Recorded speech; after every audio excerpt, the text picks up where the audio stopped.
So, ilang araw din na pinagdebatehan yung sinabi ko na pag-bridge sa mga speaker, no?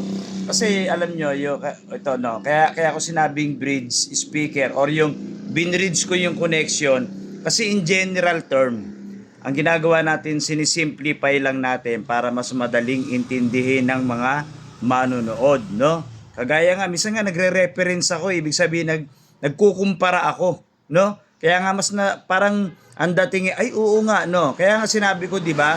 Parang ilog. Naglagay ka ng tulay papunta ron para makatawid yung tao. So ginamitan ko kasi ng no, mga ilang araw kasi pinagtalunan to, pinag-bridge ko ano yung tawag sa ganon. Sa ganong setup yung speaker i-connect mo doon, no? Ang tamang tawag daw doon ay parallel. Yung iba ayaw pumayag ng parallel. Yung iba series daw yan. Ang daming explanation. Ang daming sabi, negative, positive. Hindi na maiintindihan ng tao yan. No? Kung tutusin, yung ibang mga bibili na lang mga simpleng. Halimbawa, simpleng magsasaka ako. Simpleng karpentero ako. Simpleng gusto ko lang magkaroon ng sound sa bahay. Nakakita ako ng ganyan. No? Aalamin ko pa ba yung mga pero totoo yun, may mga daisy chain, may mga negative positive parallel series, mga mono connection, meron talagang ganyan. So sa simpleng nakatayo na ganyan, sinimplify ko na lang yung sinasabi ko para naintindihan ninyo. So hindi sila pumayag na sinabi ko ay bridge, hindi sila pumayag. Sabi nila hindi, wag mong gawing komplikado. Sabi nga nung iba, ang sabi niya, itama mo yung tamang term. Kasi sa parang may mga nagsabi na sa setup, para maging maayos yung setup, dapat ituro mo yung tamang term. O, sige, ganito. Ituturo ko yung tamang term, sabi ng iba. Pag sinabi ko nga ang parallel, hindi pumapayag yung iba. Hindi yan ang parallel. Ang tawag dyan ay series. Sinabi ko series, hindi rin sila pumapayag yung ibang tao. Sabi, hindi series yan. Ang tawag dyan ay yung iba, bridge. Kagaya ng sinabi ko, no, bridge. Tapos, yung iba, iba ang tawag nila eh. Kung papasinin ninyo, no, in general nga yung sinabi ko. Kapag may mga speaker kasi na, kagaya niya, nakasulat link. So, baliktad lang sa camera, ha. May nakasulat na input, tapos link. Kung sasabihin ng iba, itama mo dyan Luha yung sasabihin. No? Itama mo dyan Luha yung, ikinokorek ka lang, sabi sa akin. Ikinokorek ka lang, malaki lang talaga ang ulo mo, kaya ayaw mong pumayag. Hindi kasi hindi nyo naintindihan yung paliwanag ko, no? Ang pinapaliwanag ko nga dito, in general, or kumbaga sa saksakan ng kuryente, universal na siya. Hindi mo na kailangan bumili ng plug, hindi mo na kailangan mahabang paliwanagan, negative, positive, to ganito, to ganyan, to ganyan. Ang simple lang, patunugin mo yung kabila. Ganun lang kasimple. Paano tutunog yung kabila? Kaya sinabi ko, i-bridge. No? So, pansinin ninyo, kung itatama ko yung sinasabi ninyo, sabihin ng iba dyan, Luha, ang tamang tawag dyan ay series. So, kung nakikita nyo may nakasulat na link, di dapat nilagay ng manufacturer link kung tama. Pero sa ibang speaker may nakasulat diyan link, no? Kagaya niyan link. Sa ibang speaker may makikita kayo diyan parallel, nakasulat. Kanya-kanya nga ng tawag eh.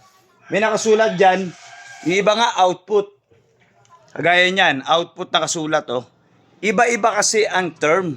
Iba-iba ang kategorya ng bawat speaker. O yung iba may nakalagay series. Kaya nga sabi ko kung saan kayo kontento, no? Kontento ako na sabihin yung bridge para mas madaling intindihin. Kumuha ako ng tulay, itunulay ko doon para tumawid yung tunog. Gumawa lang ako ng reference. Huwag niyong gawing ang tawag dito, huwag niyong gawing masyadong henyo. Huwag niyong masyadong gawin na literal, no? Isinisimple lang natin yung video para matutunan ninyo. Kagaya niyan, kagaya ng inuulit-ulit ko, kung talagang ang tamang term ng pagkukonek ay link or yung tinatawag natin na sabi ng iba series daw. Di sana lahat ng speaker sa buong mundo nakasulat dyan series. No? Johnny Luha, ang tamang term dyan ay parallel. Eh di sana lahat ng speaker na bibili ninyo sa buong mundo ay parallel ang nakasulat dyan. Di ba, no? So, magalit kayo. Huwag kayo sa akin magalit. Doon kayo magalit sa manufacturer. Hindi nila kinokorek mismo yung pinakantama. Kagaya niya, may nakasulat na output. O, ayun, no, output. Ito naman, link. Yung iba nga, input, output may nakasulat na ganun Di ba? Hindi nila, kanya-kanyang kasi yan Yung iba kasi nagpapasiklab na lang nagpapasikat na lang, nagpapapiling henyo, piling magagaling, no? No? Sabi nila, kinokorek ka lang namin. Kinokorek nyo, di korek nyo yung i-correct nyo yung manufacturer. Mali-mali yung sabi, may output, may nakalink. Ayan pa, may iba nga nakasulat parallel Yung iba nakasulat series Kaya sabi ko, saan kayo kontento, di ba, no? So, kaya yung nagsasabi na tinuturo mo naman, mali. O, di ba galit kayo sa mga manufacturer ng speaker? Mali-mali yung nakalagay, may nakalink. May sulat pa nga, output, O, yan na ba talaga tama? Sabihin natin sa manufacturer, wag nga kayo magturo. Sabi ng mga henyo rito, ang tamang term niyan ay series or parallel. Di ilagay nyo, lahat ng speaker na lalabas sa buong mundo, parallel ang ilagay nyo. Para hindi na malito ang mga tao, no? Hindi, ganun. Yan ang sinasabi ko. Kaya ngayon sinasabi ko, in general na lang. Gawin na lang natin na pangkalahatan. I-link nyo, o Tagalogin na lang natin. Ikabit mo yung wire dito, papunta ron, para tumunog to. Ganun na lang kasimple. Huwag nyo na pagtalunan, ha? Huwag nyo kasing gawing, huwag nyo gawing literal. Kaya, alam mo, dito sa social media, maraming nagmamagaling, maraming nagpapasiklab, nagpapasikat, no? Maraming hindi sang-ayon. Kaya ang sabi ko sa inyo, hindi natin mapiplease. Johnny Luha, mapagpatul ka sa basher. Alam niyo ba, gusto ko talaga ng mga basher. Dahil unang-una, given na yan wala na tayong magagawa dyan buong mundo. Lahat ng tao may basher. Si Lord nga may basher di ba? So, alam nyo, kaya mapagpatul ako sa mga basher. Kasi, mentras na binabas ka o may basher ka at pinag-uusapan ka, mas nagte-trending ang videos. Mas kumikita ang mga content creator, no? Kaya nga kita yung mga basher, nire-replyan ko, ginagawan ko ng content. Kasi para yung video namin, umiikot ng umiikot. Kaya more basher, more money, more income. Kaya kung pansinin nyo, sabi ng iba, huwag nyo nang patulan. Ay hindi, mas magandang pinapatulan para umiikot ang video, gumaganda ang video, no? Nagkakaroon ng generate. Di ba? Hindi ba alam yun, no? So, pag more basher, mas maganda yan kasi pag-uusapan ka, nagiging curious yung mga tao. No? Sino ba yan? Ba't binabas yan? Oo nga, pinag-uusapan ngayon. Kanya-kanyang comment yan. Kanya-kanyang pagtatalo yan. Hanggang hindi nila namamalayan yung video, trending na, million views na. Siyempre, yung views, may mga commercial, ikot ang mga mga sponsor. Di ba?